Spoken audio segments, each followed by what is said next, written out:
자, 이제 어떻게 보면 시험 범위 끝이죠. 오늘 이제 시험 범위 끝낼 거고 다음 주쯤에 아마 선생님이 교재를 만들어서 주지 않을까 싶습니다. 알겠죠? 근데 교재가 주문하면 일주일이나 걸려가지고 조금 이제 빨리빨리 이번 주말 안에 만들어서 다음 주 늦어도 한 월요일, 화요일 이쯤에 주문을 해야지. 자, 그러면 이번 시간에 먼저 3회 1단원 투표를 안 해도 될까? 이 부분을 우리가 한번 보도록 합시다. 알겠죠?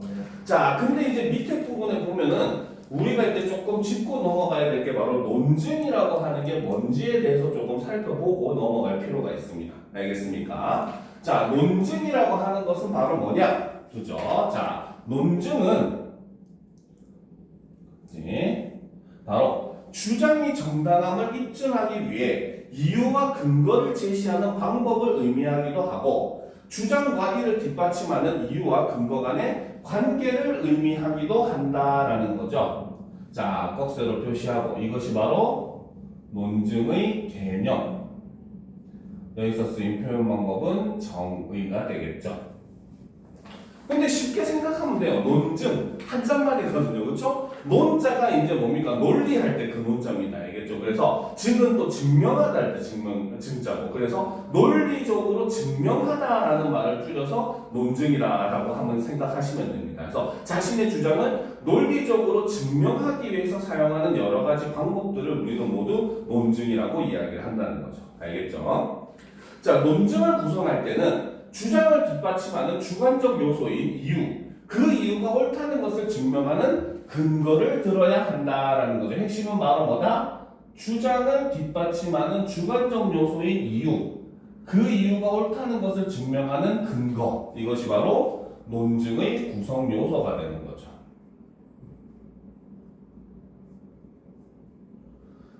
자, 실제로 이제 2022년 개정교육과정에서 용어가 좀 변하기는 했어요. 예전에는 글쓴이 이제 최종 주장은 이제 주장이라고 얘기를 하고 그 외에 이제 중간 부분에 들어있는 그 본론 부분에 들어가는 건 이제 세부 주장 그리고 근거 이렇게 얘기했는데 이제는 세부 주장이라는 말 대신에 이제 이유라는 말을 사용을 하게 바뀌었습니다. 알겠죠?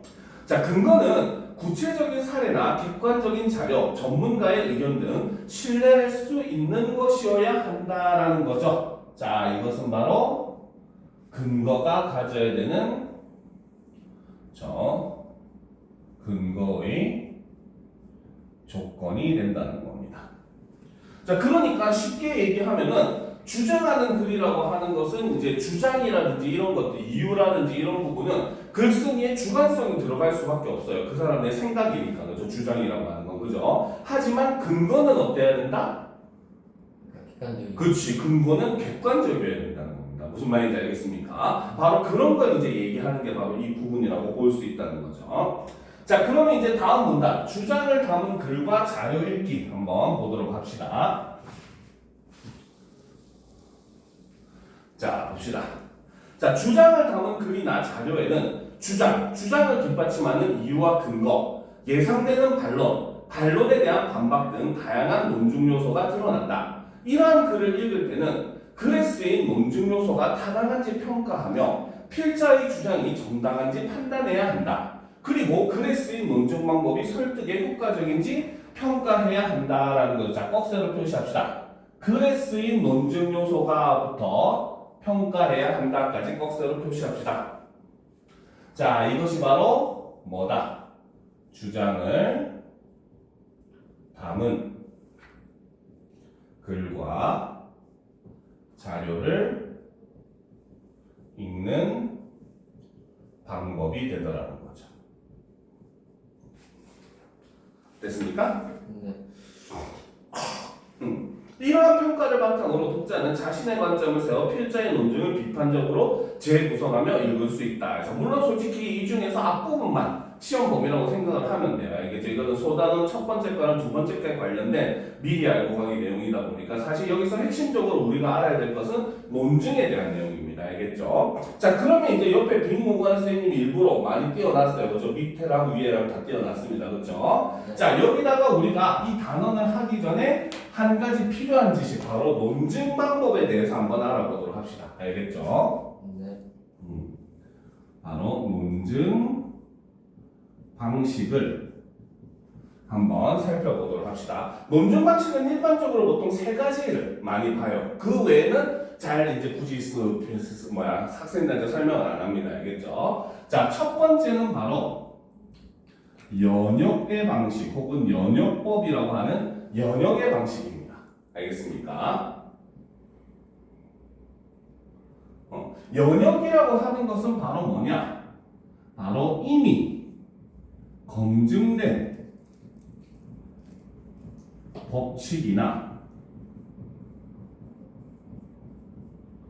이론을 통해 이론을 구체적인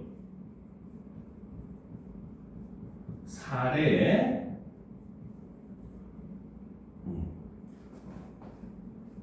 적용하여 결론을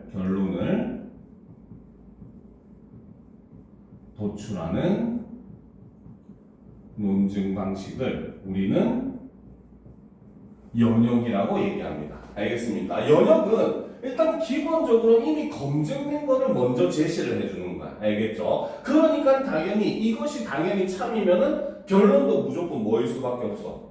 참일 수밖에 없다는 거죠. 알겠죠? 자, 그래서 이 연역 같은 경우는 자, 첫 번째 대전제는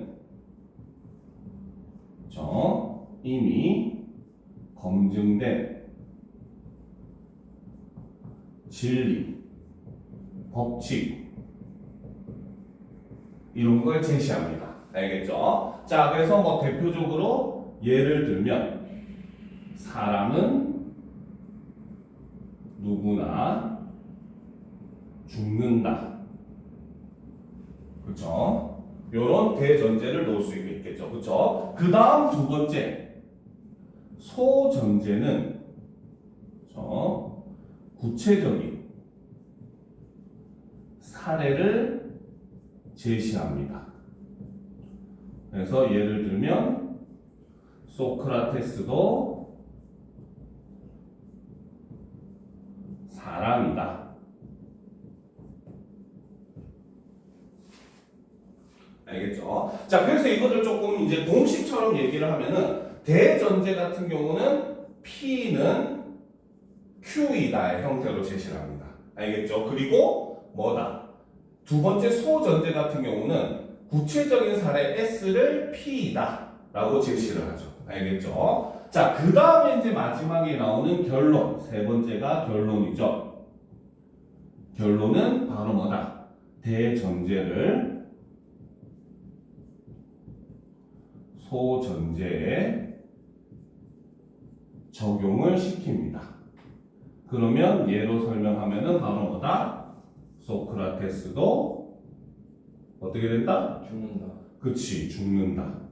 라는 결론이 나오게 되고, 이거는 이제 바로 S가 Q라고 하는, 그렇죠? 이런 결론으로 나온다는 거죠. 알겠습니까? 이런 방식을 취하는 게 연역의 방식입니다. 연역 방식은 아까도 얘기했지만,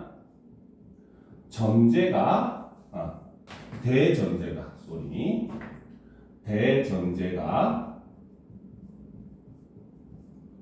참이면 결론은 무조건 참이라는 거죠. 왜? 대전제는 이미 검증된 거란 말이야. 알겠습니까? 그렇기 때문에 대전제가 참이면은 그 소전제 같은 경우는 무조건 대전제 안에 속할 수 있는 대상이 나와야 되는 거예요. 구체적 사례는. 알겠습니까? 그렇기 때문에 당연히 결론도 무조건 참으로 나올 수밖에 없다는 거죠. 이건 이미 검증된 거니까. 무슨 말인지 알겠죠? 자, 그런데 이제 두 번째 방법. 근데 물론 연역법의 한계도 있습니다. 연역법의 한계는 바로 뭐냐? 새로운 이론을 찾기에는 힘들다는 거죠. 새로운 이론을 찾기는. 알겠죠? 자, 그런데 이제 두 번째 방법이 바로 그렇죠. 귀납법 혹은 귀납적 방식이라는 게 있습니다. 알겠습니까? 자, 귀납은 이제 바로 뭐냐면 구체적인 사례들을 종합하고 하여 그렇죠. 이 사례들 사이의 공통점을 통해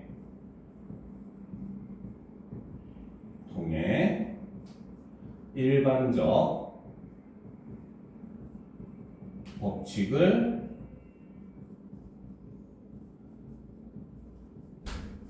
유출하는 추론이라고 씁시다. 법칙을 추론하는 방식이 바로 귀납입니다. 그러니까 연역은 일반적인 것에서 구체적으로 가는 방식이라면 귀납은 구체적인 것에서 일반적으로 가는 방식이라 생각하면 좀 더 둘을 구분하기가 쉬워진다는 거죠. 알겠죠? 자, 그래서 귀납 같은 경우는 첫 번째 대전제를 보면, 자, 이 대전제에서는 구체적 사례들을 하나만 안 됩니다. 사례들을 제시를 합니다. 그래서 예를 들어 보게 되면, 그렇죠? 소크라테스도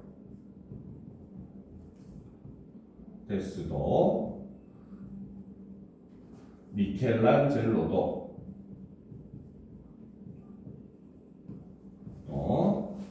라파엘도 죽었다. 그렇죠? 이렇게 제시를 하는 거죠. 알겠습니까? 자, 그리고 이제 소전제는 바로 전제 사례들의 공통점을 제시합니다. 그래서 예를 들면 이들은 모두 사람이다. 이런 방식으로 제시가 되는 거죠. 알겠습니까? 그리고 이제 세 번째 결론이 되는 거죠. 그렇죠? 그래서 결론에서는 바로 뭐다? 대전제와 소전제를 통해 일반적 이론을 도출을 하죠. 그래서 예를 들면 그러므로 사람은 모두 죽는다 라고 하는 결론을 낼 수가 있다는 겁니다. 알겠죠? 그래서 근데 귀납 같은 경우는 조금 치명적인 단점이 있습니다. 알겠습니까? 그것이 바로 뭐냐? 바로 대전제의 사례들이 모두 참이라도, 그렇죠? 결론이 참이 아닐 수 있다는 거죠. 꼭 참은 아니라는 겁니다. 알겠습니까? 즉, 왜? 우리가 대전제에서 들 수 있는 사례들은 전체 사례의 극히 일부잖아요. 그렇죠? 그러니까 아무리 대전제에서 예로 든 사례들이 전부 다 참이라고 하더라도 대전제에서 예를 들지 않았던 그 사례들 중에 거짓인 경우가 하나라도 존재하게 되면은 이 법칙은 뭐가 된다? 거짓이 되버리잖아요. 그렇죠? 그렇기 때문에 아무리 그 귀납법 같은 경우는 대전제가 참이라고 하더라도 결론이 반드시 참인 것은 아니라는 겁니다. 알겠습니까? 단 그나마 이제 귀납법의 좋은 점은 바로 뭐다? 새로운 이론을 찾을 때, 즉 과학적인 연구 방식이 바로 이 귀납의 방식을 통해 가지고 새로운 이론들이 많이 생기죠. 실제로 관찰하고 실험하고 이런 결론들, 사례들을 막 살펴본 다음에 그걸 통해서 이제 공통점을 도출하고 이를 통해 법칙을 제시하는 이런 방식을 사용하는 게 바로 일반적으로 과학이나 이런 데서 사용하는 실험 방식이다라고 보시면 돼서 새로운 이론을 만들기에는 연역보다는 귀납이 훨씬 좋습니다. 알겠습니까? 다 적었죠? 자, 그 다음 이제 마지막 세 번째가 있는데 요거는 학교에서 잘 안 가르쳐 주기는 해요. 요즘 지금 요 교재나 이런 데 봐도 없기는 하더라고요. 그렇죠? 근데 일단 알아는 둬야 되기 때문에 세 번째는 그냥 간단하게만 설명하겠습니다. 세 번째는 바로 유추. 사실 이거는 유비추리의 줄임말입니다. 알겠습니까? 혹시 학교에서 이거 가르쳐 줬어요? 중3 때 약간 프린트에 나왔었어요. 아, 중3 때만 간단하게 하고 고등학교 때는 안 했어요? 수업할 때 이거? 네. 그래도 같이 알아두면 좋아요. 알겠지? 자, 유비출이라고 하는 것은 바로 뭐냐면, 그렇죠? 자, 이미, 그렇죠? 결과까지 나온 사례와 그쵸? 현재 일어나고 있는 사례 사이의 공통점을 통해 현재 사례의 결과를 예측하는 방식이 바로 유비출입니다. 알겠죠? 그래서 유추 같은 경우는 그냥 얼핏 보면은 바로 뭐다?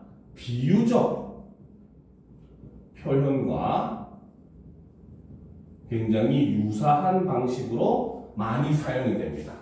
알겠습니까? 예를 들어서 보면은 뭡니까? 나라에 훌륭한 인재가 필요하니까 한 사회를 이끌기 위해서 훌륭한 리더가 필요하듯이 나라라고 하는 곳에서도 훌륭한 리더가 필요하다 이런 식으로 얘기하는 거는 마치 비유하듯이 표현해놨지만 이런 건 이제 유추라고도 볼 수 있다는 거죠. 무슨 말인지 알겠습니까? 그래서 학교에서 보통 유추 찾을 때는 비유적 표현으로 나타내는 경우가 굉장히 많아요. 알겠죠? 자, 그래서 유추는 이제 예를 들어 보면 그쵸?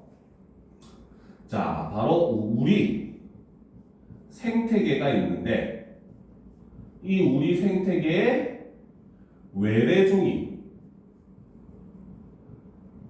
무분별하게 유입이 되게 되죠. 그렇죠? 그래서 우리 생태계가 어떻게? 생태계가 혼란스러워지고 많이 파괴되었다는 겁니다. 알겠습니까? 이거는 이미 일어난 일이죠. 그렇죠? 자, 그런데 이것과 유사하게 우리 언어에 그쵸? 외래어가 무분별하게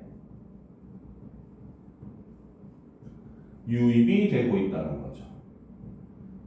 알겠습니까? 그러니까 외국의 것이 무분별하게 들어온다는 이런 공통점이 있다는 거죠. 그쵸? 그러면 이제 우리는 이 결과를 예측할 수 있다는 거야. 바로 우리 언어가 어떻게 된다? 그치, 혼란스러워진다는 거죠. 그쵸? 그래서 우리 언어의 혼란을 초래할 수 있다라는 결론을 예측하는 거. 알겠죠? 이런 것들이 유추의 방식입니다. 알겠죠? 근데 유추는 더 단점이 있죠. 그쵸? 바로 뭐다? 두 사례 사이의 공통점을 잘못 파악하면 그쵸? 결과가 올바르지 않게 도출이 된다는 거죠. 그래서 올바로 두 사례 사이의 공통점을 파악해야 된다는 겁니다. 알겠습니까? 그래서 이렇게 논증 방식은 기본적으로 많이 찾아보는 게 이 세 가지 연역, 귀납, 유추고 22대전 교과과정 여기서도 보면 주로 연역과 귀납을 중심으로 많이 설명을 해놓기는 했어요. 알겠죠? 그래도 우리가 알아둘 때 확실하게 알아두는 게 좋으니까 유추까지 같이 알아두도록 합시다. 알겠습니까? 네. 자, 그럼 이제 우리가 이런 지식을 바탕으로 교과서 본문, 그쵸? 바로 투표를 안 해도 될까라는 글을 한번 살펴볼 겁니다. 근데 앞에 이제 역시 빈칸 밑에 많잖아, 그치? 네. 밑에다가 내용 정리 이제 필기를 해두도록 합시다. 알겠죠? 항상 시험 범위 내용 정리 필기를 하잖아, 그치? 네. 자, 이 글의 갈래는 바로 주장하는 글인 논설문이죠.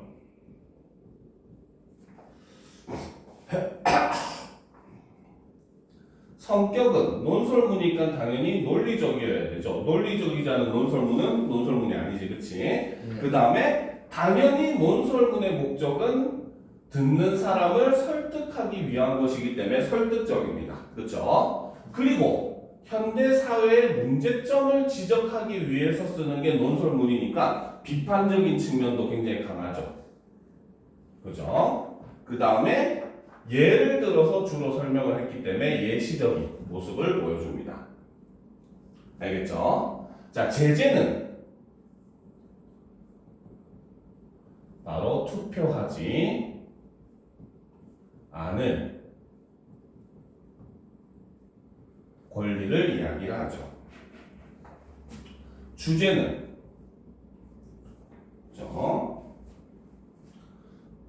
투표하지 않을 권리가 사회에 미칠 영향과 투표 참여의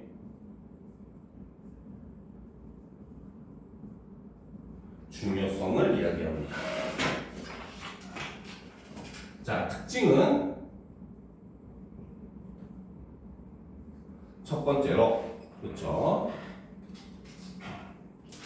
자, 투표와 관련된 다른 나라의 사례, 그렇죠? 투표율에 대한 연구 결과를 제시합니다.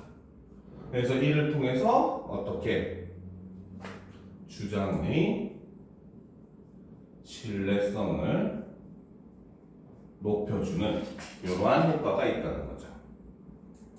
오케이? 네. 자, 그리고 두 번째, 예상 반론은 제시하고 플러스 그에 대한 반박도 미리 해버려요. 그러니까 상대방이 할 말이 있어 없어? 없어요. 없어지게 되겠지. 한 가지가 사라지겠지. 그치? 그래서 이를 통해서 바로 논지를 강화한다. 자신의 주장을 더욱더 강화하는 그런 모습을 보여주는 거죠. 실제로 이제 우리가 뭐 투표하지 않은 권리, 그래서 투표하지 않는 것도 하나의 뭐 의사 표현이다 이렇게 많이 얘기를 하는데, 이제 그렇게 되면 문제점이 바로 뭐냐면은 잘못된 리더가 선택될 가능성이 굉장히 높아진다는 겁니다. 무슨 말인지 알겠죠? 국민들의 투표 참여율이 낮을수록 잘못된 리더가 선택될 확률이 굉장히 높아져요. 알겠죠? 그 대표적인 나라가 일본입니다. 알겠습니까? 일본 같은 경우는 투표율이 진짜 낮아요. 알겠죠? 그 이유가 바로 뭐냐면 일본은 총리 하면 맨날 보면은 다 얘기하는 게 뭐 자민당 얘기밖에 안 들리잖아. 그치? 일본은 두 개 당이 있는데 사실 자민당 일당 독재 체제랑 똑같습니다. 알겠습니까? 그래가지고 항상 총리는 거의 한 98% 항상 자민당에서만 나와요. 알겠습니까? 그러니까 국민들이 아무리 투표를 하려고 해봤자 변화가 없구나 이런 생각을 하게 되니까 점점 더 투표를 안 하게 되고, 그러니까 투표율은 자꾸 떨어지고, 그러니까 일당 독재가 더욱더 공고해지는 그런 문제가 발생을 해버린다는 겁니다. 알겠죠? 그래서 오히려 투표를 이렇게 하지 않으면 독재 국가가 돼버리는 그런 문제점이 발생을 한다는 거죠. 그렇죠? 근데 최근에 또 문제가 하나 터졌잖아, 그렇지? 네. 최근에 보면은 그 선생님들 교육계에 종사하는 사람들의 그 학생들에 대한 정치적 중립을 지키지 않아도 된다라는 법안이 통과한다는 그런 말도 안 되는 소리가 등장을 하고 있죠, 그렇죠? 외국 같은 경우는 그렇게 어느 쪽으로 치우친 발언을 하잖아요, 선생님이 바로 잘립니다. 네, 왜 미국도 그러면 미국은 그런 말 잠깐이라도 나오잖아, 바로 직권해제 시킵니다. 직위해제 시켜버립니다. 알겠죠? 왜? 학생들은 자기가 중립적인 그 교육을 받고 거기서 스스로 생각해서 어떤 사람이 옳을지를 나중에 성인이 돼서 선택을 해야 되는데, 특히나 이제 더욱더 문제점 중에 하나가 바로 뭐냐면 18세 이제까지도 이제 선거권을 부여를 하고 있잖아요. 현재 고3까지 선거권이 부여가 되는 겁니다. 알겠습니까? 그러니까 사실 아직은 물론 1년 차이가 뭐 별로 차이가 나겠어라고 하지만 실제로 이제 공부에 전념을 하고 사회적인 문제 내는데 아직 관심이 없을 나이인 학생들이기 때문에 이런 문제에 대해서 제대로 파악을 할 수가 없다는 거죠, 그렇죠? 그렇기 때문에 그런 사람들한테 정치권을 지금 정권을 이제 투표를 확대시키고 이런 점들이 사실 굉장히 좀 우려할 만한 그런 상황이라고밖에 볼 수가 없는 상황입니다. 우리나라 현재 정치가, 알겠죠? 그러니까 여러분들은 중립적으로 잘 찾아서 우리나라 정치를 바로 이끌어 주세요. 자, 그러면 이제 우리가 올바로 투표를 안 해도 될까라는 질문에 대해서 한번 보도록 합시다. 자, 처음 부분, 서론 부분을 봅시다. 자, 투표하지 않을 권리를 인정하라. 기권도 하나의 의사 표현이다. 투표를 의무화하고 있는 브라질에서 투표하지 않을 권리를 인정해야 한다는 목소리가 터져나왔다. 브라질 시민 중 투표하지 않을 권리를 주장하는 사람들은 자신의 의견을 대변해줄 후보가 없을 뿐더러 투표를 해도 바뀌는 것이 없기 때문에 투표를 하고 싶지 않다고 이야기한다라는 거죠. 자, 꺽쇠로 표시합시다. 브라질 시민 중 여기서부터 투표를 하고 싶지 않다고 이야기한다까지 꺽쇠로 표시합시다. 그렇죠? 자, 여기서 이제 제시된 게 바로 뭐다? 바로 의무 투표제. 투표제를 실시하고 있는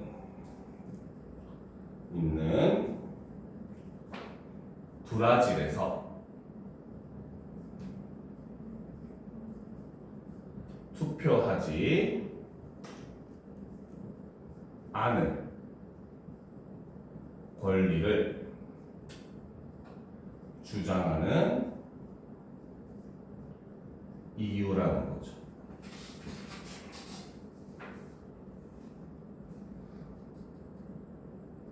됐습니까? 네. 계속 봅시다. 이러한 분위기를 반영하는 브라질 시민 2,844명을 대상으로 이루어진 설문조사에서 의무투표제가 폐지되면 투표에 참여하겠느냐라는 질문에 57%는 투표하지 않을 것이라고 답했다. 만약 의무투표제가 폐지된다면 투표율이 절반 가까이 하락할 수 있는 심각한 상황인 것이다 라는 거죠. 그렇죠? 자, 꺽쇠로 표시합시다. 만약부터 상황인 것이다까지.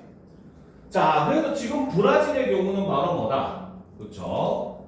자, 브라질의 경우, 그렇죠? 의무 투표제가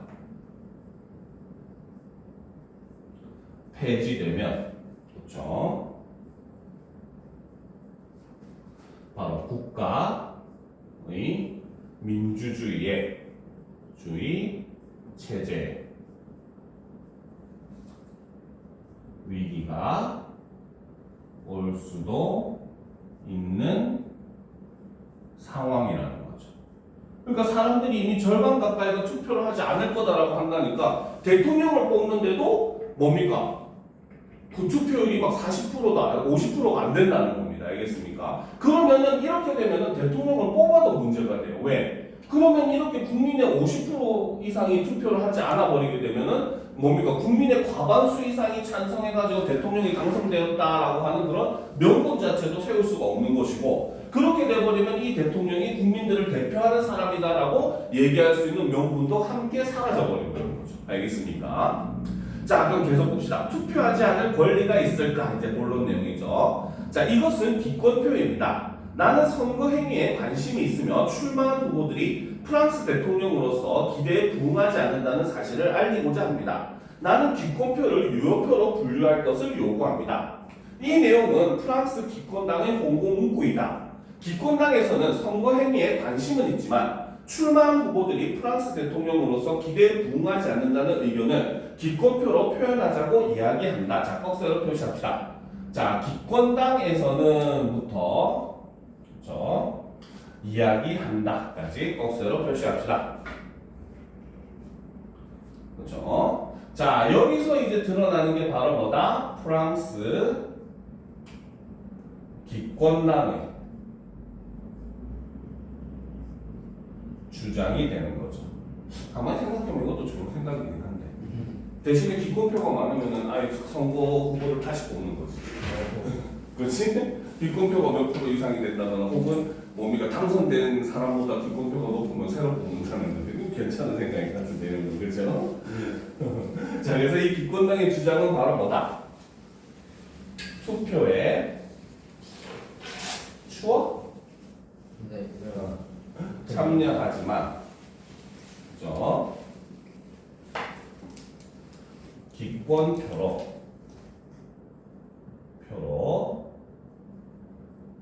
후보자들에 대한 불신을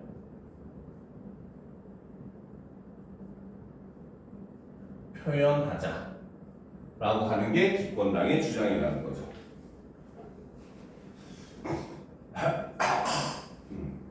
자, 즉 기권은 적극적인 정치적 표현 행위이자 권리라는 것이다. 이에 대해 어떻게 생각하는가? 과연 투표하지 않을 권리가 있을까라는 거죠. 자, 이게 바로 뭡니까? 지금부터 이 글에서 이야기하고 싶은 내용이 되더라는 거죠. 그렇죠? 자, 이것이 바로 뭐다?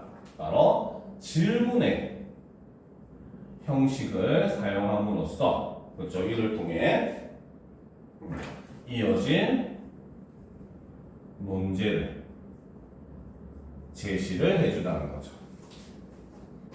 알겠습니까? 네. 자, 좀 올려놓고 보도록 합시다. 자, 우리나라를 포함해 많은 나라가 투표에서 기권하는 것을 인정하고 있다. 그렇죠? 자, 하지만 자, 여기서 유의할 점은 자, 투표에서 기권을 인정하는 것은 투표하지 않을 권리와는 다르다는 것이다. 즉, 투표에 기권하는 것은 개인의 선택으로 볼 수는 있지만 이는 법이나 제도로 명시할 수 있는 당연한 권리 행사는 아니다라는 거죠. 자, 밑줄 칩시다. 투표에 기권하는 것은 개인의 선택으로 볼 수 있지만 이는 법이나 제도로 명시할 수 있는 당연한 권리 행사는 아니다라고 이야기를 한다는 거죠. 알겠습니까? 즉 여기서 얘기하는 것은 바로 뭐다? 투표에서 얘기하는 기권을 인정하는 것과 투표하지 않을 권리는 같다 다르다.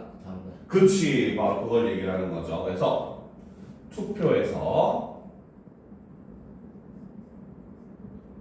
기권을 인정하는 것과, 그렇죠? 투표하지 않을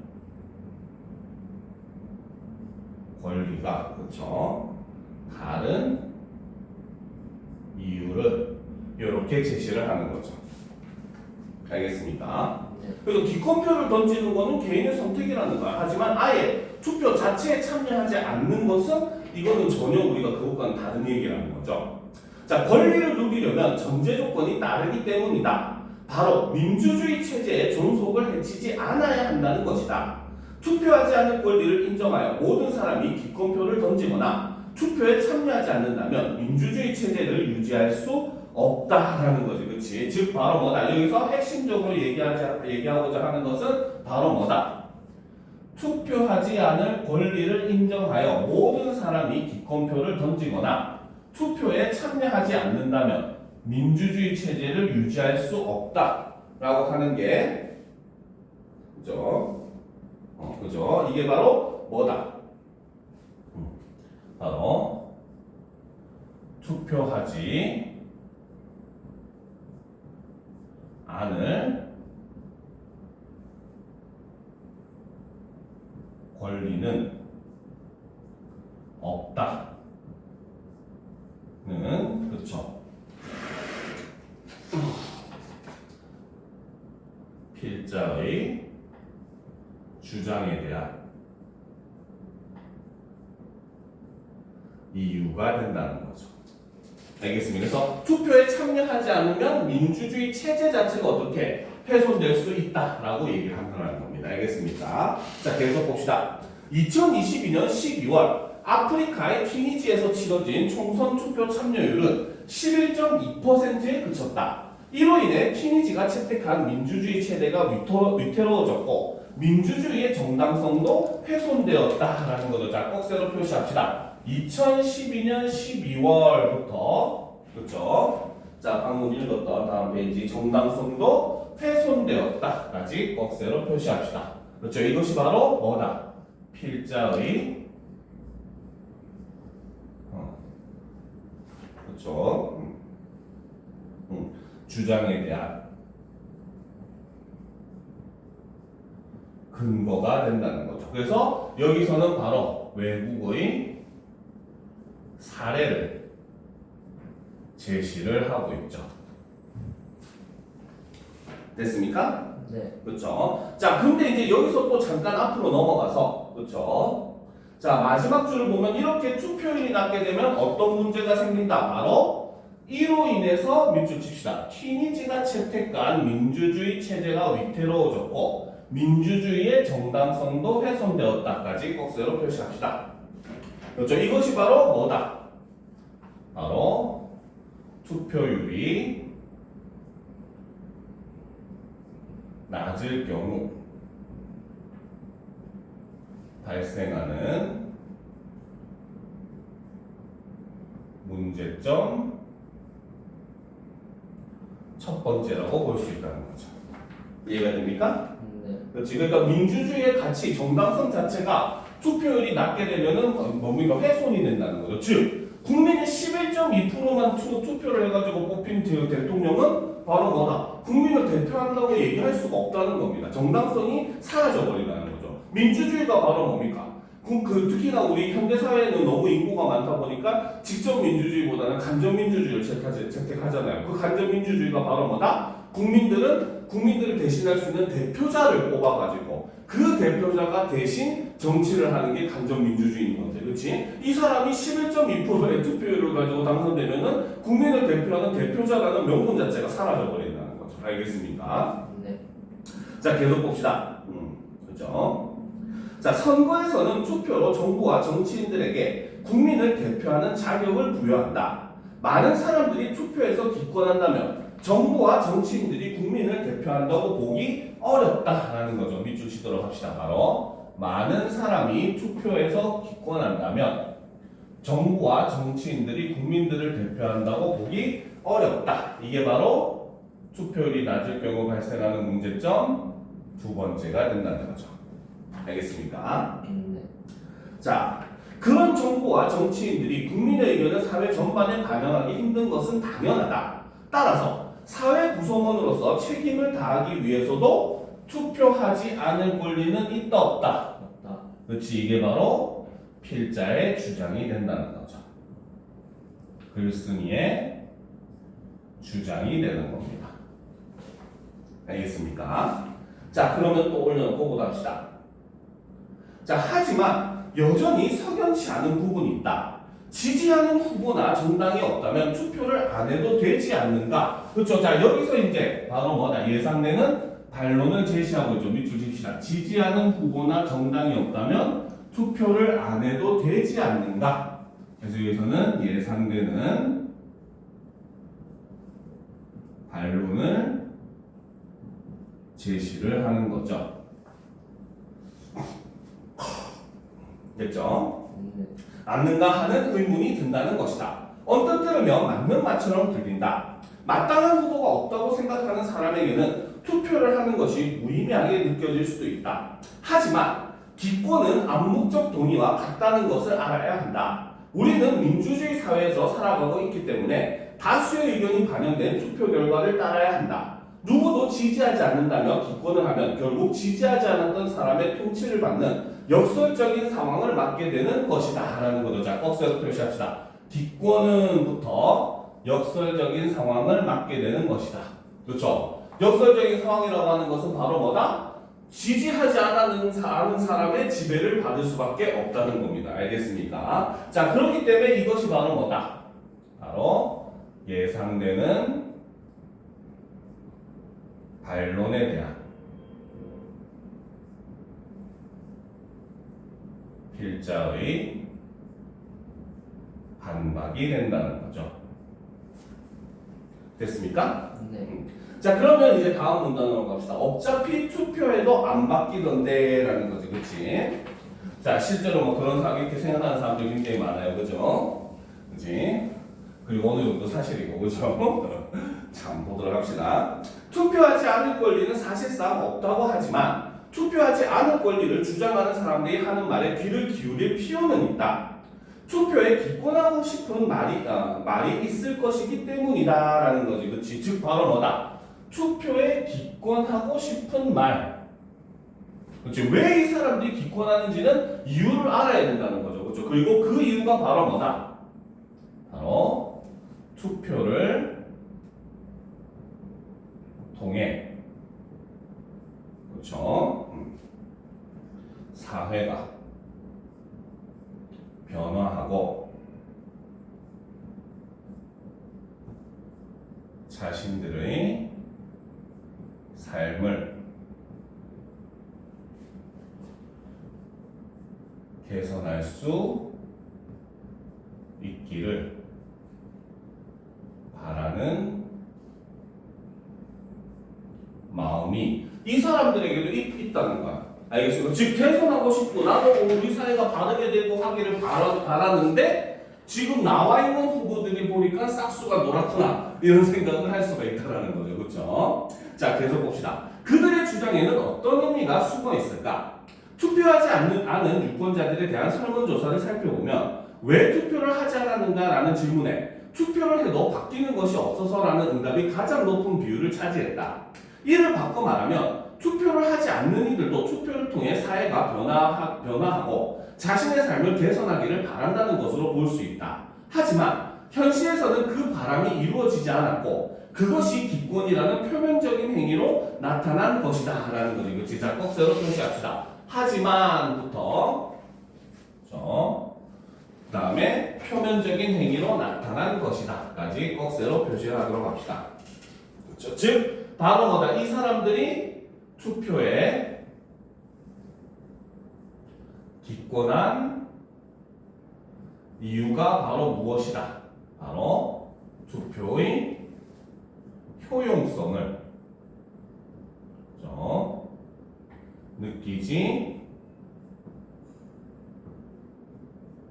못해서라는 거죠. 알겠습니까? 그리고 투표를 해가지고 뭔가 변화를 하면은 그것 때문에라도 내가 적극적으로 투표를 할 건데 아무런 변화가 없더라는 겁니다. 사회가. 그죠? 그러니까 과연 이 투표 내가 하는 표가 과연 의미가 있을까라고 생각을 하는 사람들도 많이 생겨나더라는 거죠. 그렇죠? 자, 투표 한 번으로 내가 바라는 세상을 만들 수는 없다. 하지만 확실한 것은 투표를 하지 않으면 세상은 더 나아지지 않는다는 것이다 라는 거죠. 자, 이것도 핵심이죠. 투표를 하지 않으면 세상은 더 나아지지 않는다. 이게 바로 필자의 역시 주장이죠. 그죠? 자, 심지어 투표에 참여한 사람들의 의견만 전달되고 반영되어 불평등이 확대될 수 있다라는 거죠. 이게 바로 주장에 대한 이유가 된다는 거죠. 이게 주장에 대한 이유라는 거죠. 자, 미국에서 정치학을 연구하는 말로 교수는 투표율이 높은 국가일수록 정부가 적극적으로 사회에 개입하여 소득 불평등을 줄인다는 연구 결과를 내놓았다라는 거죠. 자, 꺽쇠로 표시합시다. 미국에서부터 그렇죠? 연구 결과를 내놓았다까지 꺽쇠로 표시합시다.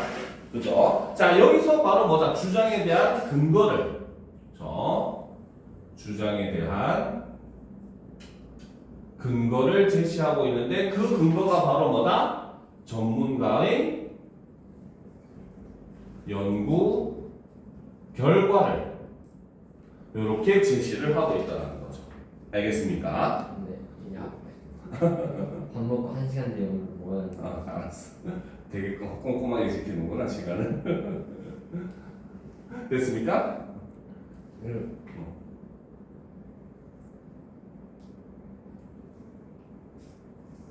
다 적었어?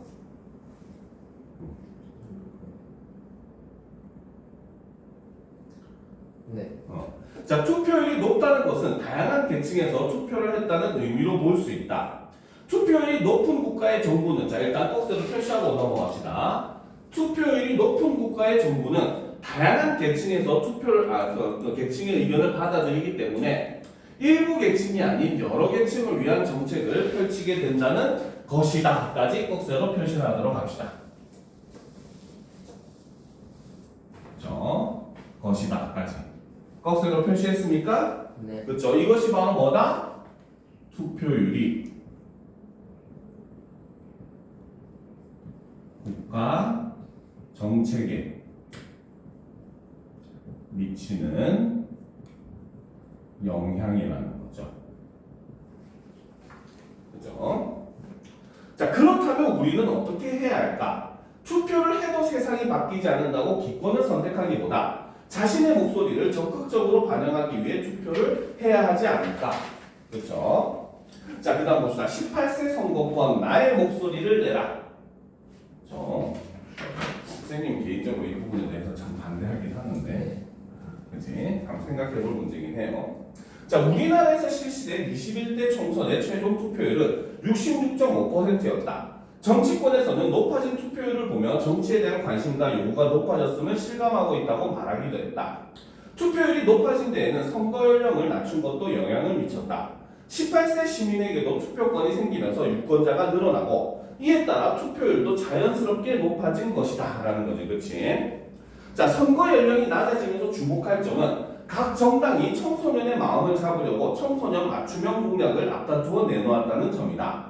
정당들이 내놓은 공약을 살펴보면 인생과 진로 설계를 도와주는 진로 탐색 기관 운영, 학교에 공기청정기를 추가 지원하여 미세먼지로부터 안전한 학습 환경 조성, 한학급 정원을 20명으로 낮추고 미래형 교육 실시 등이 있다라는 거죠. 자, 꺽쇠로 표시하도록 합시다. 선거 연령이 낮아지면서부터, 그렇죠? 방금 읽었던 등이 있다까지 꺽쇠로 표시를 하도록 합시다. 그렇죠? 자, 이것이 바로 뭐다? 투표의 가치를 알고, 그죠? 한 표를 행사해야 한다는 필자의 주장의 근거라고 볼 수 있다는 거죠. 됐습니까? 네. 자, 표 한 장이 생겼을 뿐인데 청소년을 위한 다양한 공약들이 만들어지다니 투표의 힘이 참 놀랍다.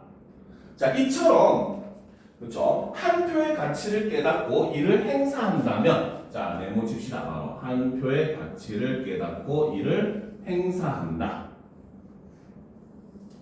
이것이 바로 역시 필자의 주장이죠. 그죠? 자, 봅시다. 그래서 행사한다면 정치인들은 나라의 주인인 국민의 말을 경청할 것이다 라는 거지. 이게 바로 주장에 대한 근거가 된다는 거죠. 이것이 바로 주장에 대한 이유.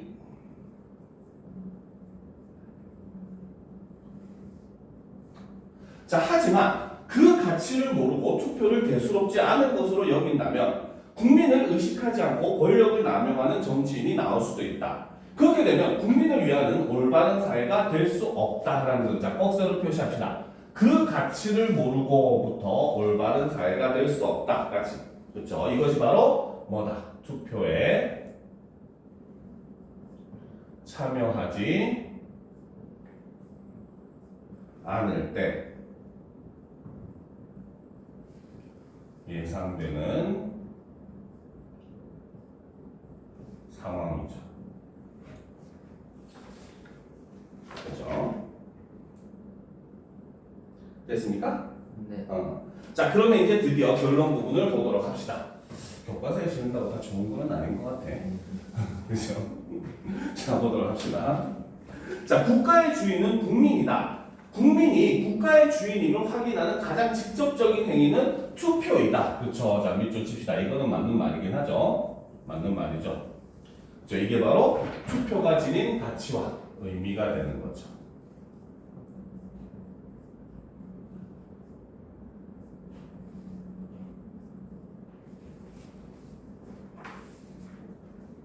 자, 계속 봅시다. 만약 투표하지 않을 권리를 인정하여 대다수의 국민들이 투표에 참여하지 않는다면 민주주의 체제를 유지할 수 없다. 더구나 투표를 하지 않으면 여러 계층의 목소리를 정책에 반영할 수 없어 사회 불평등이 확대될 수 있다.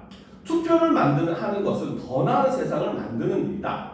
우리가 이러한 투표의 가치를 알고 투표권을 행사하면 세상은 우리의 목소리에 귀를 기울일 수밖에 없다. 이제 투표로 세상을 향해 힘껏 소리쳐 보자라는 거죠, 그렇죠? 자, 그래서 이 마지막 부분 하기 전에 앞부분부터 봅시다. 자, 여기서 보면은 지금 바로 뭐다? 더 나은 세상을 이제 만드는 거, 그렇죠? 더 나은 세상을 만드는 일이 바로 무엇이다? 투표의 가치라는 거죠, 그렇죠? 그쵸? 이게 투표의 가치라는 것이고, 그치? 자, 그리고 이제 마지막에 이제 투표로 세상을 향해 힘껏 소리쳐보자. 투표가 소리를 치는 게 행위는 아니잖아, 그치? 근데 여기서는 바로 뭐다? 비유적 표현을 사용을 한다는 거죠. 그래서 필자의 주장을 비유적으로 표현을 하고 있고, 그렇기 때문에 이 마지막 부분, 그쵸? 자, 투표를 하는 것은 여기서부터, 그쵸? 끝까지 소리쳐 보자까지, 그쵸? 여기서는 바로 뭐다?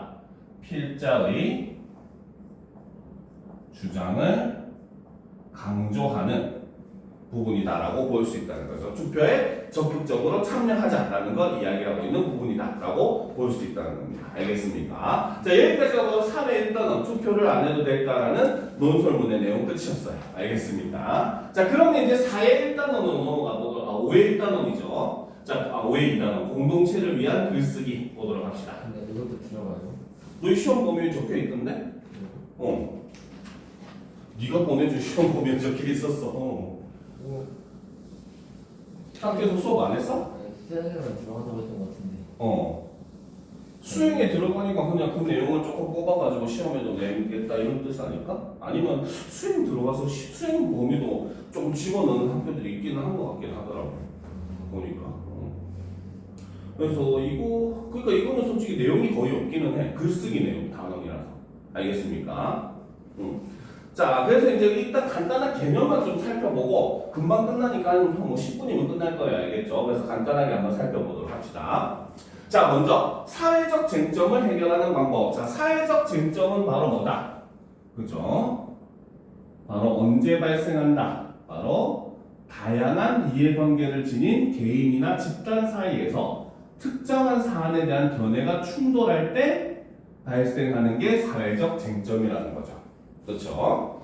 자, 사회 구성원들이 사회적 쟁점을 해결하려면 쟁점에 대한 자신의 견해를 표현하고 의사결정을 위한 공론화 과정에 참여해야 한다. 이러한 참여로 공동체의 문제를 민주적으로 해결할 수 있다. 자, 사회적 쟁점에 대한 견해를 표현하는 글쓰기. 사회적 쟁점에 대한 견해를 표현하는 글을 쓰려면 사회적 쟁점이 발생한 상황을 이해하고 쟁점에 대한 다양한 의견을 살펴본 후에 자신의 견해를 수립해야 한다라는 거죠. 자, 꺽쇠로 표시하도록 합시다. 그렇죠? 자, 사회적 쟁점이 발생한 상황을 이해하고부터 그리고 견해를 수립해야 한다까지 꺽쇠로 표시합시다. 자, 이게 바로 뭐다? 사회적 쟁점에 대한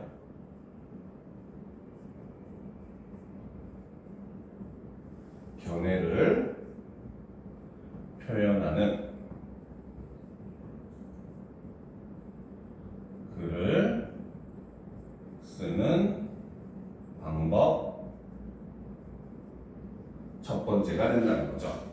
자, 그리고 타당성, 신뢰성, 공정성을 갖춘 자료를 수집하여 자신의 견해를 뒷받침할 내용을 생성하고 적절한 내용 전개 방법을 활용하여 자신의 견해를 표현한다. 그렇죠? 이게 바로 방법 두 번째가 된다는 거죠. 그렇죠? 자, 글을 쓸 때는 사용한 자료의 출처를 밝히고 내용을 과장하거나 축소하지 않는 등 쓰기 윤리를 지켜야 한다. 그렇죠? 이것이 바로 뭐다? 글을 쓸 때 유의할 점이라는 거죠. 됐습니까?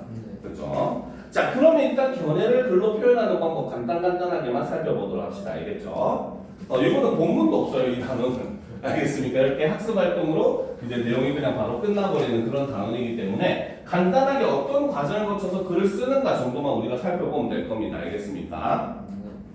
자, 여기서 보면 체육시설 근처 거주자들의 민원이 급증한다라는 기사가 있다는 거죠. 그래서 체육시설에서 발생하는 소음과 늦은 시간까지 비추는 조명 때문에 삶의 질이 저하된다며 거주지 근처의 실외 체육시설의 이용 시간을 제한해달라는 민원이 국민신문고에 제기되었다. 이와 반대로 늦은 시간에도 이용할 수 있는 실외 체육시설을 늘려달라는 민원도 제기되었다라는 거죠. 그렇죠? 자, 여기서 지금 은호라는 학생은 뭐라고 합니까? 우리 녹색구의 푸른 공원도 다양한 실내체육시설이 있어서 많은 주민들이 이용해. 하지만 밤에 실내체육시설을 이용하는 사람들 때문에 주변 주민들이 빛공해와 소음에 시달리고 있어. 공원 근처에 사는 주민들이 휴식에 방해를 받는 것은 큰 문제야라는 거죠. 지금 이렇게 얘기한다는 것은 뭡니까? 그 시간을 제한하는 거에 찬성한다, 반대한다.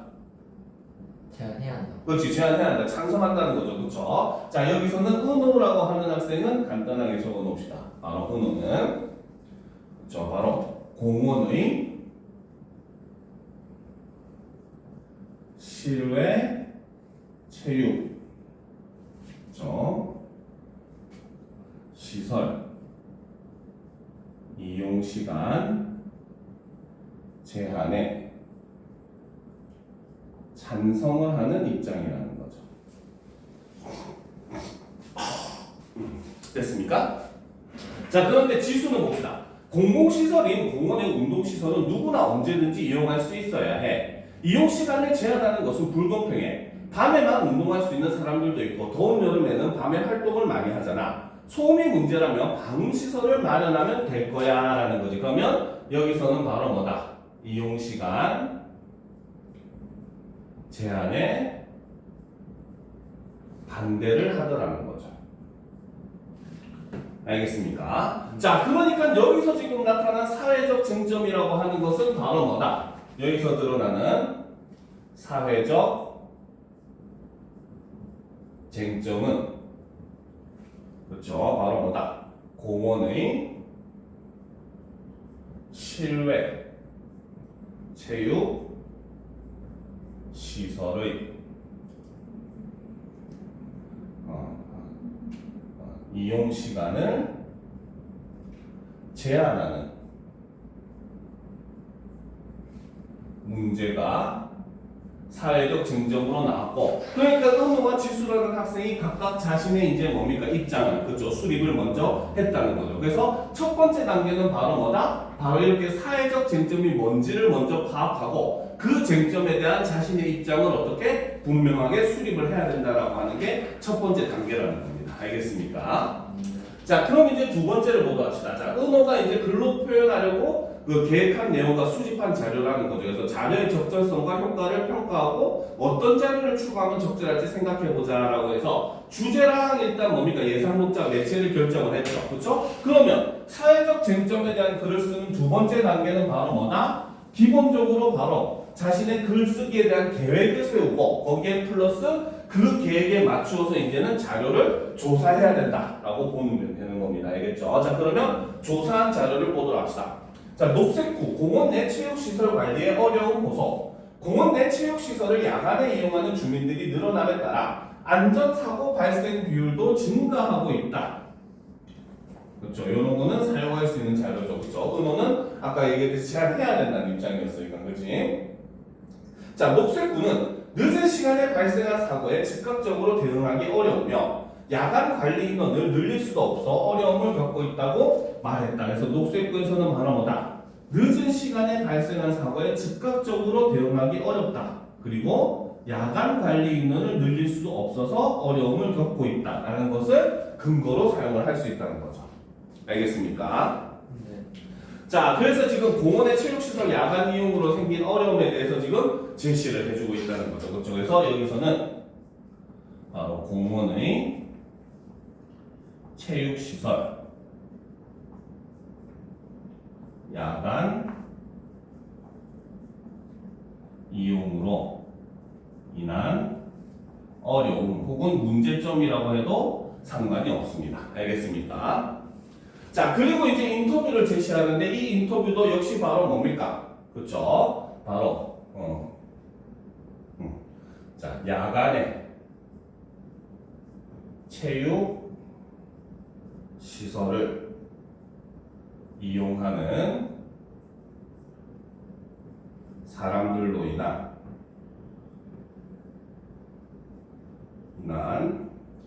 불편에 관한 인터뷰가 되는 거죠. 그렇죠? 자, 그래서 푸른 공원에서 응원하는 소리가 늦게까지 들려서 공부에 방해가 돼요. 공부 안 하는 애들을 말하는데, 그치? 자, 두 번째. 제가 사는 곳에서는 농구장의 조명 때문에 잠을 잘 수 없어요. 그렇지, 이렇게 얘기하죠. 자, 그 다음, 녹색구 실내 체육 시설의 운영 시간을 보면, 땡땡동 종합체육센터는 6시부터 22시. 네모네모 복합문화센터는 8시부터 23시, 밤 11시까지네요. 그 다음, 세모 청소년 수련관은 6시부터 22시. 그렇죠? 즉, 바로 뭐다? 여기서 제시된 거는 전부 다. 그렇죠? 전부 다 야간에 그렇죠? 운영하는 실내 체육 시설이 이렇게 나와 있죠. 그 말은 이제 은호의 입장에서는 뭡니까? 대안으로 실내 체육 시설을 이용해야 된다. 혹은 실내 체육 시설을 늘려야 된다. 이런 것을 이제 대안으로 쓸 수가 있는 겁니다. 알겠습니까? 자, 그럼 이제 세 번째, 이제 그 수집한 걸 가지고 계열을 짜고 있는 거죠. 그렇죠? 자, 보도록 합시다. 세 번째 단계는 이렇게 계열 짜기가 되겠죠, 그러면. 그지? 자, 그럼 봅시다. 주제는 푸른 공원의 그 실내 체육 시설을 이용하는 시간을 제한하여 공원 근처 거주민을 배려해야 한다. 그래서 이용 시간 제한에 찬성하는 입장이라는 거죠. 처음은 주민들이 야간에 푸른 공원의 실내 체육 시설을 사용하면서 발생한 상황. 중간 첫 번째, 야간에 공원의 체육 시설을 사용할 때의 문제점 1. 공원 근처 거주민들이 불빛과 소음 때문에 휴식에 방해를 받은 주민들의 인터뷰를 이용한다는 거죠. 그렇죠?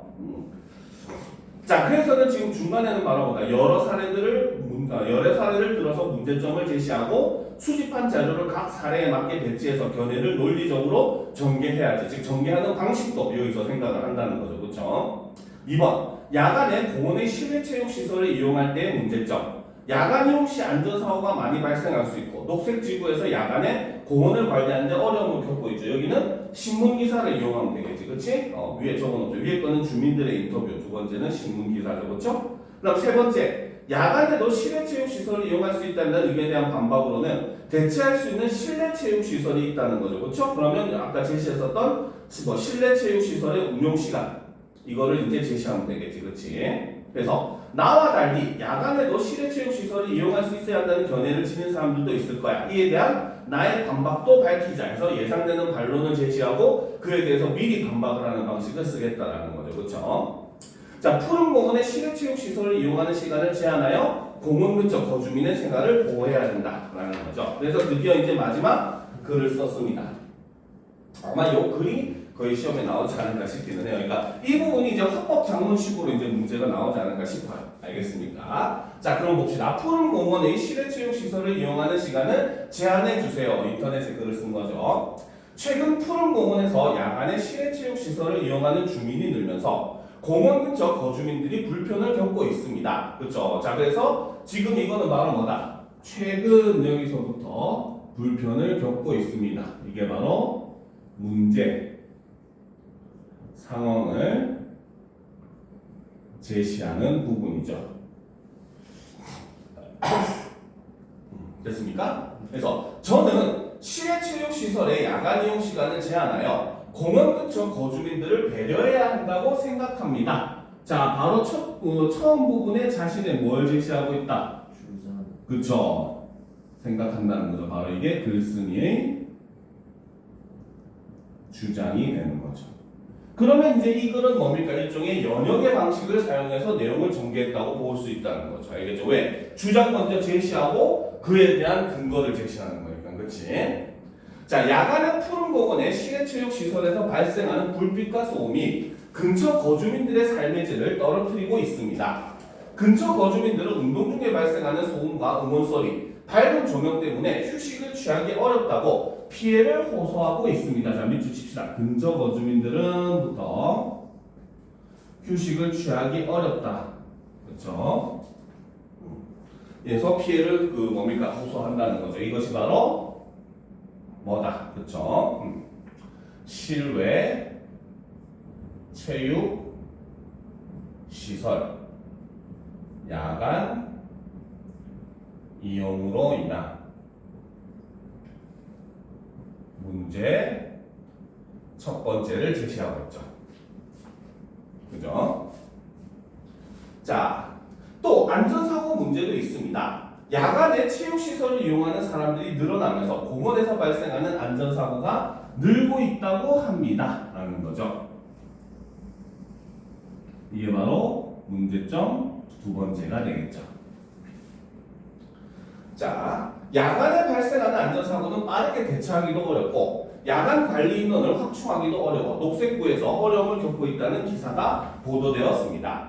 야간에만 체육시설을 이용할 수 있는 사람들은 어떻게 하느냐고 하실 수 있습니다. 그렇죠? 여기서는 지금 바로 뭐다?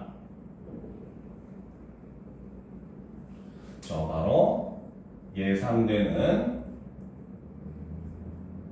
반론을 제시하고 있죠.